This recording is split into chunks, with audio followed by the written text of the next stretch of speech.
Me da muchísimo gusto tener aquí en Arras de Tierra a Jaime Rivera. Bienvenido. ¿Cómo está, consejero? Muy bien, gracias. Ricardo. Estuvo pesado, ¿no? Las últimas semanas. Sí, pero ya tenemos ahorita unos días de trabajo todavía intenso, pero ya mucho más relajado. Pero le tocó a usted justamente organizar el conteo rápido del domingo. Y bueno, pues no hay duda sobre el resultado que el conteo rápido ofreció respecto a la candidatura presidencial. Se confirma, pues el día de ayer, casi el mismo número entre lo que se dio de conteo rápido y la candidatura presidencial. Sin embargo, hay una discusión válida, legítima, sobre el resultado que se dio del conteo rápido a propósito de las curules que tendrán cada una de las fracciones parlamentarias, y pues si esto implica o no mayoría calificada. Ahora, esas curules vienen de dos fuentes distintas. Uno es mayoría relativa en los distritos y otro es representación proporcional. Le ruego un poco que nos ayude a entender la diferencia entre un proceso y otro, entre un principio y otro de elección. En términos generales, incluso ya como teoría establecida, se distinguen en los sistemas electorales, que son las reglas por las cuales los votos se traducen en puestos de representación. Hay dos sistemas básicos: el sistema mayoritario y el sistema de representación proporcional. El mayoritario, que es el más antiguo, consiste en que el territorio de que se trate, por ejemplo el territorio nacional, se divide en demarcaciones territoriales con determinada cantidad de población. En cada uno de esos distritos se elige a un diputado, por eso se les llama uninominales, es decir, se elige un solo nombre. Y no importa con qué porcentaje gane, el que obtiene más votos es elegido. Si le ganó por un voto al segundo lugar, él es el diputado, y los electores que hayan votado por el segundo se quedan sin ninguna representación. Es decir, si solamente tuviéramos diputaciones uninominales, solamente tendríamos 300 diputaciones. Así y este asunto está resuelto. Pero luego hay una asignación suplementaria. Así es. ¿Esa otra asignación cómo se hace?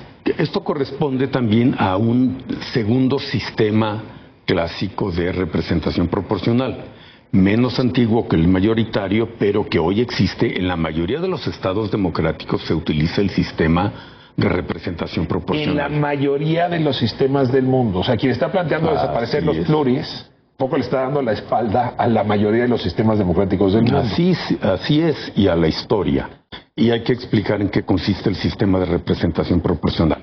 Un tanto simplificado, solo para ilustrar, podríamos decir, si un partido obtiene 30% de los votos, podrá tener en la Cámara o el Parlamento aproximadamente el 30%. Esto de las curules plurinominales. Plurinominales. Se llaman plurinominales porque son muchos nombres. A ver, ya me quedó claro. Entonces, estos 200 se reparten en función de los porcentajes. Así es. Ahora, voy a complicarle el asunto. Sí. Tenemos una cláusula de sobrerepresentación en México. Sí.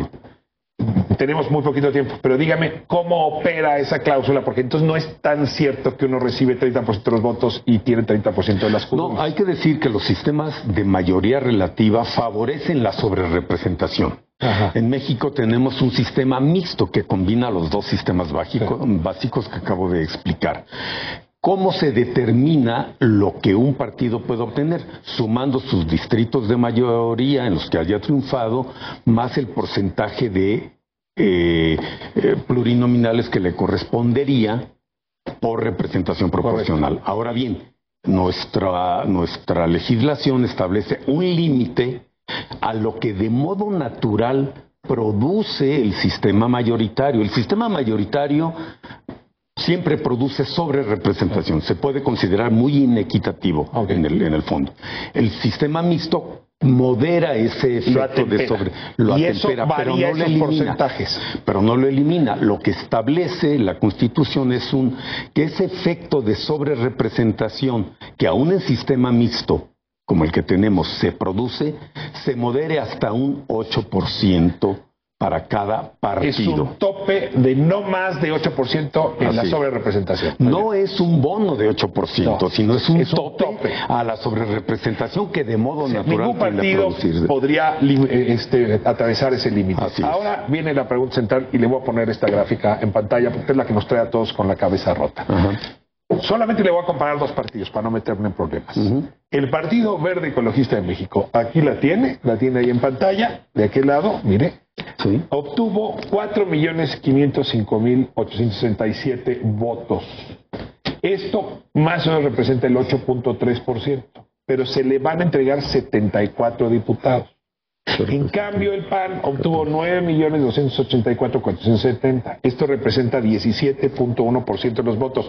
Es pues prácticamente más del doble de lo que obtuvo el Verde. Y sin embargo va a recibir menos diputados. Entonces, a ver, aquí se está castigando a la minoría y se está favoreciendo a la mayoría, porque el Verde pues está aliado con su Morena. A ver, ¿cómo explicamos esto al público en general? Porque se suman en esta cantidad total de asientos que obtendrá cada partido, se suman las victorias que haya obtenido por mayoría relativa en distritos uninominales con aproximadamente con lo que le correspondería por su porcentaje de votación. Aunque a esto último se le pone el límite de que no se sobrepase en más de 8%. Ahora, el Verde estaría obteniendo la mayoría de sus diputados por representación proporcional, no por haber ganado en la mayoría de los distritos. ¿Cuál? El Verde. No, en este caso, como el Verde va en coalición con el Partido Morena y el PT,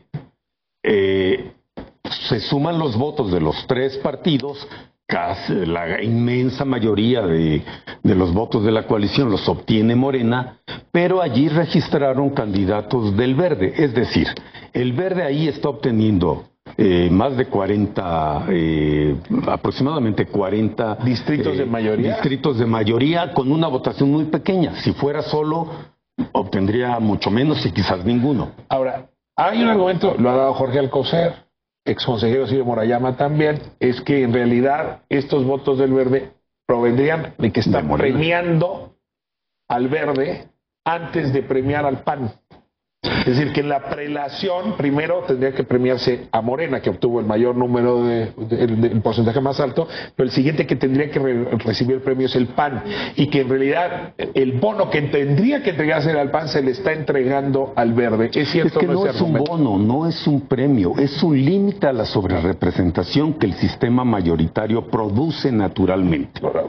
Es un límite. Ahora bien, ¿qué ocurre aquí? El Verde se está beneficiando de muchos triunfos de mayoría relativa en distritos uninominales que con el porcentaje de 8 o 9% que tiene, difícilmente habría obtenido. Es más, sería imposible que obtuviera eso. O sea, en realidad no es la segunda fuerza del país, punto. No es la segunda fuerza. Por más que lo estén diciendo los diarios en primera plana. No puede llegar a tener más diputados que otro partido que, aunque tenga como el PAN una votación mucho más alta, tiene pocos distritos de mayoría. Me quedan segundos, pero la última pregunta es, ¿usted calcula que los resultados ofrecidos en conteo rápido para diputados y senadores va a ser idéntico que cuando acabemos con los distritos, con la contabilidad? Idéntico, los conteos rápidos idénticos nunca son, porque por ser muestras probabilísticas dan estimaciones con un intervalo. Idénticos no, pero no muy diferentes.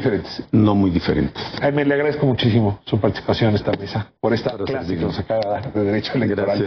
Cerramos no solo el día, sino la semana. Le dejo en compañía de